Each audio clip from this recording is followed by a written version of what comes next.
kebatilan yang dilakukan oleh orang-orang Quraisy, ya, kebatilan dari apa yang mereka sembah selain Allah Subhanahu wa taala.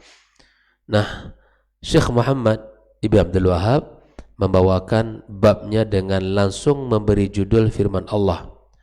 Berbeda dengan sebelumnya di mana beliau menyebutkan bab misalnya minasyirki ay yastaghitha bi ghairillah au yad'u ghairah. Tetapi dalam bab ini Syekh Muhammad Ibn Abdul Wahhab langsung membawakan ya firman Allah sebagai judul babnya.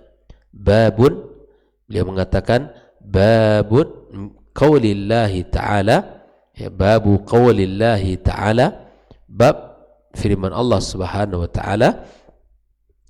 Allah mengatakan ayusyrikuna ma la yakhluqu syai'an wa hum yukhlaqun.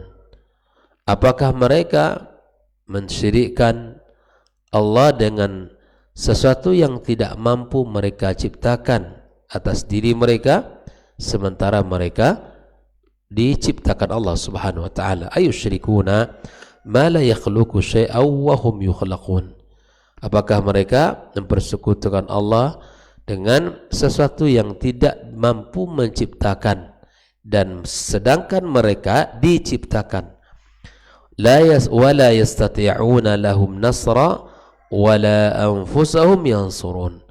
Mereka, ya, yang disembah itu tidak mampu memberikan pertolongan kepada yang menyembah dan juga atas diri mereka juga tidak mampu. Bayangkan, inilah kondisi sembahan yang disembah oleh mereka, oleh kafir Quraisy, di mana satu, ya, mereka itu tidak mampu menciptakan, sedangkan mereka diciptakan. Yang kedua, mereka tidak mampu memberikan pertolongan kepada yang menyembahnya, jangankan kepada orang yang menyembahnya, untuk diri mereka sendiri tidak mampu menyembah, tidak mampu menolongnya. Ini menunjukkan tentang kelemahan, ya, dan kebatilan apa yang disembah itu. Nah, oleh ikhwafillah, pada bab ini dan bab-bab berikutnya Allah Subhanahu wa taala menjelaskan tentang batilnya yang disembah selain Allah Subhanahu wa taala, kemudian batilnya, ya, syafaat selain Allah Subhanahu wa taala, kemudian batilnya hidayah selain hidayah Allah Subhanahu wa taala. Lalu kemudian Syekh Shalih Al-Fauzan menjelaskan munasabatul bab li kitab tauhid, ketersesuaian daripada bab ini dengan kitab tauhid yang dikarang oleh Syekh Muhammad Ibn Abdul Wahhab. Qala anna al-musannifa, di mana dia berkata sesungguhnya pengarang kitab tauhid rahimahullah ta'ala, semoga Allah selalu merahmatinya, bayyana fihi al-adillah, di dalam kitab tauhid dijelaskan tentang dalil-dalil ala butlani asyirki, kebatilan, ya, kesyirikan, wa bayani halil mad'una min dunillah, dan menjelaskan tentang kondisi orang-orang yang disembah selain Allah Subhanahu wa taala. Wa fi dzalika taqrirun lit-tauhid bil barahinil qati'ah. Nah, di dalam bab ini dijelaskan juga tentang tauhid, ya, penguatan tentang tauhid bil barahinil qati'ah, dengan dalil-dalil yang pasti. Ya, ketika kita bicara tentang tauhid, ya, yang paling pokok adalah dalil. Kita tidak bicara tentang tauhid dan tidak akan bicara tentang tauhid melainkan berdasarkan dalil-dalil al-qati'ah, ya, dalil-dalil yang pasti, dalil-dalil yang kokoh tentang apa yang sedang kita bicarakan. Dan di antara keistimewaan Syekh Muhammad Ibn Abdul Wahhab adalah la ya'ti min indih. Beliau tidak bicara dari apa yang ia pahami, apa yang dari dirinya, tapi beliau mendatangkan, ya, setiap kitab-kitab yang beliau tulis itu berdasarkan apa yang disampaikan Allah di dalam Al-Quran dan apa yang disampaikan oleh Nabi kita alaihi salatu wassalam. Ya, kalau kita bicara tentang min fiqhihi, di antara ya keistimewaan Syekh Muhammad Ibn Al-Wahhab adalah bicara dalil. Dan inilah menjadi kekuatan. Ya, dan siapapun yang mengikuti manhaj salaf, maka kekuatannya di sini. Kekuatannya dari sisi istidlal, dari setiap pembahasan la ya'ti illa ma'ad dalil. La ya'ti illa ma'ad dalil. Ya, tidaklah bicara melainkan berdasarkan dalil-dalil yang jelas, yang sharih dari Al-Quranul Karim. Naam. Ikhwah fillah, kita lihat bagaimana penjelasan Syekh Shalih Fauzan ya tentang surat Al-A'raf ayat 91 sampai 192 ini. Ya. Ayusyrikun, ayusyrikun di sini istifhamu ingkar. Ya. Di halaman 123 ya, istifhamu ingkarin. Jadi ini adalah istifham, pertanyaan untuk pengingkaran ya. Wa taubihin, dan celaan ya. Ala may yusyriku fil ibadati ma Allah, kepada siapapun yang mensyirikkan dalam urusan ibadah bersama Allah Subhanahu wa taala. Ikhwafillah, di sini Allah Subhanahu wa taala mengingkari ya apa yang mereka lakukan dan mencela atas orang-orang yang telah mensyirikkan Allah Azza wa Jalla.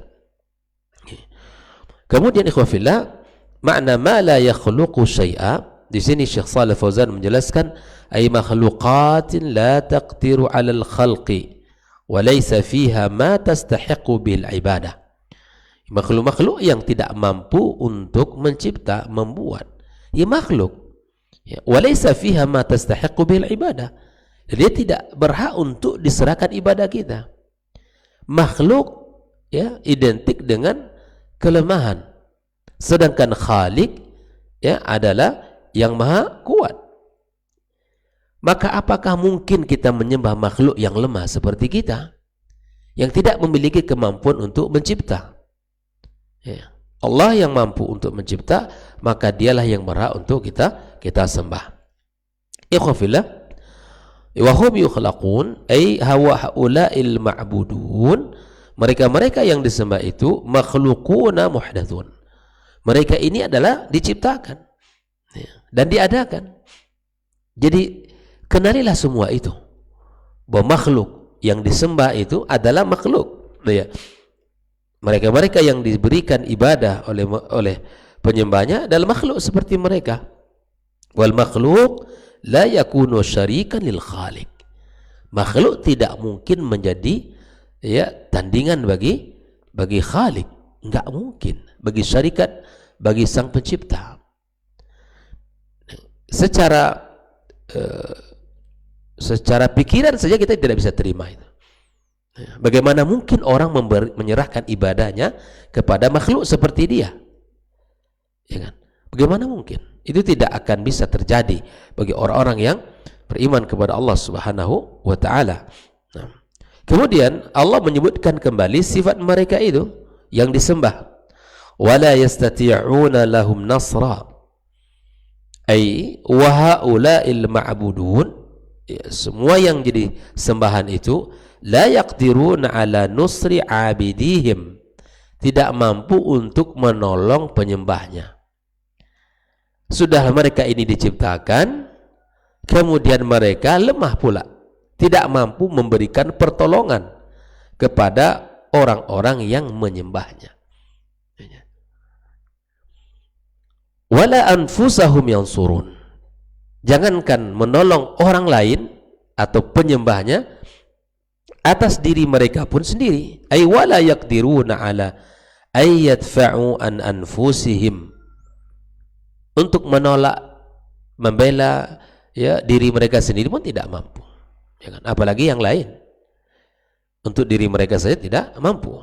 Man arada bihim darra fa kaifa yadfa'una an ghairihim. Jika seandainya ada makhluk lain ingin mendatangkan sesuatu yang mudarat kepada mereka sendiri, mereka tidak akan mampu menolak. Fa kaifa yadfa'una an ghairihim, bagaimana membela ya, bagaimana membantu dan menolong yang lainnya. Nah, ini namanya hujjah al-qati'ah, sebuah dalil yang kuat, ya, di mana lemahnya makhluk-makhluk yang disembah itu. Ya, apalagi yang disembah, ya, binatang yang disembah adalah pohon, berhala, ya, bebatuan. Tidak ada. Mereka adalah makhluk yang tidak memiliki kekuatan apa-apa. Inilah ma'ani daripada ma'anil mufradat yang dijelaskan oleh Syekh Shalih Al-Fauzan. Lalu kemudian beliau mengatakan al-ma'na al-ijmali lil ayah. Beliau mengatakan makna global dari pada ayat ini, yaitu yubiqullahu subhanahu wa ta'ala, Allah subhanahu wa ta'ala mencela al-musyrikin, orang-orang musyrikin, ya, bi'annahum ya'buduna ma'ahu ma'budat la takhliqu syai'ah, di mana mereka, ya, ya'buduna ma'ahu ma'budat, ya, di mana mereka menyembah sembahan yang lain, la takhluqu syai'a. Di sini disebutkan tidak menciptakan sesuatu, walaysa fiha ma tastahiqqul ibadatu bihi, dan tidak pula berhak untuk diberikan ibadah kita. Orang yang artinya yang memiliki kelemahan, atau makhluk yang memiliki kelemahan, tidak pantas untuk kita berikan ketaatan kita kepadanya. Ya. Wala tadfa'u, ya, ad-dharra 'amman da'ah. Ya, begitupun tidak akan bisa menolak mudarat, ya, mudarat, bal wala tadfa'uhu an anfusiha wa idza kanat hadhihi halatuhum batalat da'watuhum. Baik itu kepada yang terjadi pada yang menyembahnya, dia tidak akan bisa membantu, atau kepada dirinya sendiri tidak akan bisa menolak dan tidak akan bisa menolongnya. Apabila ini adalah kondisi dan keadaan mereka lemah, tidak mencipta, tidak memiliki kekuatan apa-apa, izan batalat da'watuhum, batil kalau kita beribadah kepada mereka, tidak sah untuk kita berikan ketaatan kita kepada mereka. Mereka makhluk seperti kita, lemah, maka tidak pantas untuk kita murnikan, serahkan ibadah kita kepada makhluk seperti kita lemahnya. Ikhwafillah rahimakumullah, qala Syekh Shalih Fauzan, li'anna al-makhluq la yakunu syarikan lil khaliq. Di sini makhluk tidak mungkin menjadi syarikat, ya, bagi Khaliq azza wa jalla, bagi Allah tabaraka wa ta'ala. Tidak boleh menjadi pesaing cinta kita kepada Allah azza wa jalla, tidak boleh, ya. Ini batil. Wal ajiz la yakunu syarikan lil qadir alladzi la ya'jizuhu syai'. Yang lemah tidak mungkin dia akan bersanding dengan yang kuat, ya. Makhluk enggak mungkin bersanding dengan yang lemah, tidak mungkin bersanding dengan yang kuat. Begitupun makhluk tidak mungkin bersanding dengan Khaliq, ya. Dan ini ada sesuatu yang secara pikiran kita sendiri sudah menunjukkan bahwa mereka lemah dan tidak pantas untuk kita serahkan ketaatan kita. Ikhwafillah, di dalam bab ini jelas tentang batilnya, ya, ibadah yang kita berikan kepada selain Allah subhanahu wa ta'ala, siapapun namanya, bahkan sampai malaikat pun, sampai para nabi pun, ya, kita tidak boleh menyerahkan ketaatan kita kepada Allah kepada selain Allah subhanahu wa ta'ala. Kemudian ikhwafillah, di dalam pembahasan terakhir di sini Syekh Shalih Al-Fauzan menyebutkan tentang ma yustafadu minal ayati, apa yang bisa kita ambil faedah dari ayat ini. Yang pertama adalah butlanus syirki min asasihi li'annahu ta'alluqun ala makhluqin ajiz. Ini kebatilan daripada syirik itu sendiri, ya, li'annahu ta'alluqun ala makhluqin ajiz. Kenapa batil kesyirikan itu?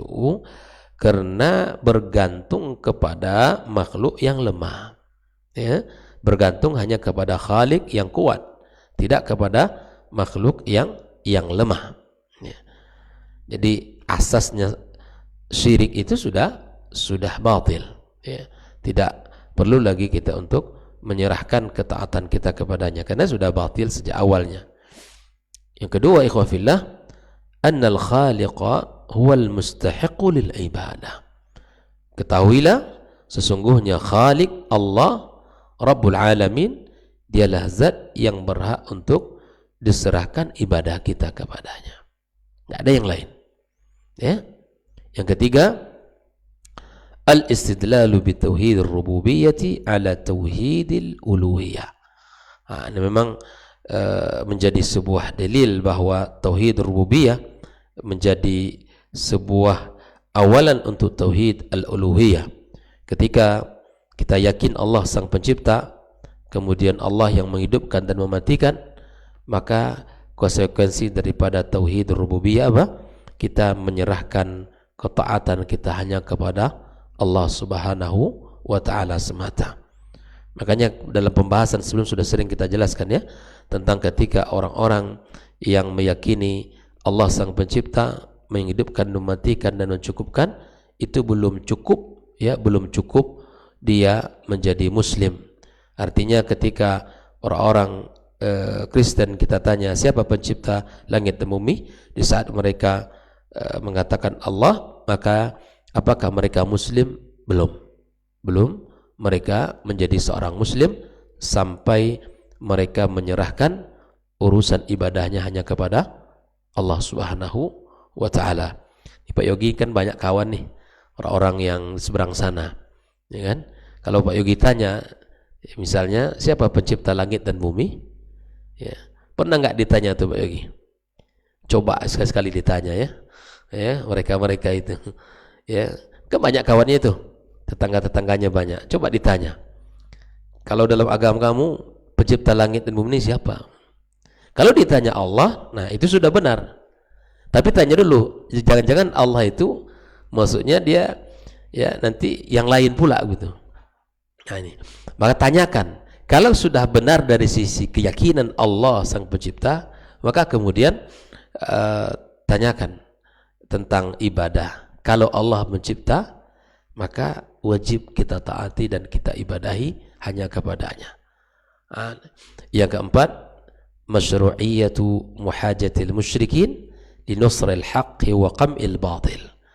Disyariatkan kita untuk ya berhujjah kepada orang-orang musyrikin ya dalam rangka apa? Menolong kebenaran dan ya mematahkan kebatilan. Ada saatnya kita untuk memberikan hujah itu, ada saatnya kita ya menyampaikan hujah itu kepada mereka agar mereka kenali al-haq dan mereka ya hentikan kebatilan itu. Ya, tidak ada yang berhak disembah di dunia ini melainkan Allah Tabaraka wa Ta'ala. Dan inilah keistimewaan Syekh Muhammad Abdul Wahab, di mana beliau menjadikan judul babnya langsung firman Allah Subhanahu wa Ta'ala. Itu kan pada sebelumnya Allah dia jadikan judul babnya intisari daripada ayat-ayat itu, namun di sini beliau dan bab 15 dan seterusnya itu menjadikan beberapa ayat itu langsung menjadi judul babnya. Nah, inilah kelebihan beliau dan menjadi keistimewaannya. Beliau menjadikan beberapa ayat ini menjadi judul bab dan memiliki kekuatan di dalam firman Allah tersebut bagi makna-makna atau dari pembahasannya itu sendiri. Khafillah rahimahullah. Ya, kemudian pada ayat berikutnya itu beberapa dalil yang masih dalam kaitan pembahasan batilnya tentang yang mereka sembah selain Allah Subhanahu wa Ta'ala dan buruknya perilaku yang melakukan hal itu.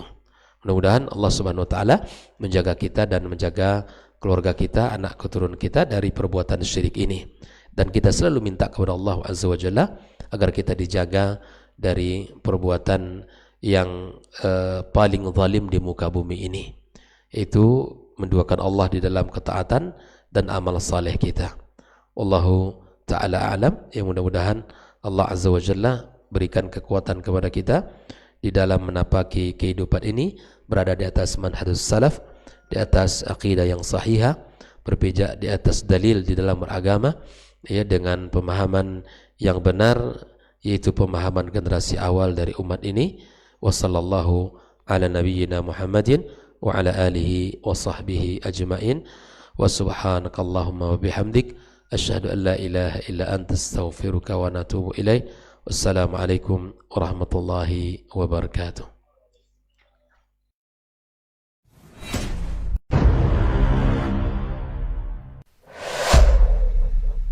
Dunia dan seisinya ini bagi Allah tak sama nilainya dengan sebelah sayap lalat. Barang siapa yang beramal untuk akhiratnya, Allah akan cukupkan baginya urusan dunia. Sayati zamanun 'alan nasi as-sabiru fihim qalqabit al-jamarah. Akan ada satu masa di akhir zaman yang berpegang teguh dengan agamanya seperti orang yang sedang memegang bara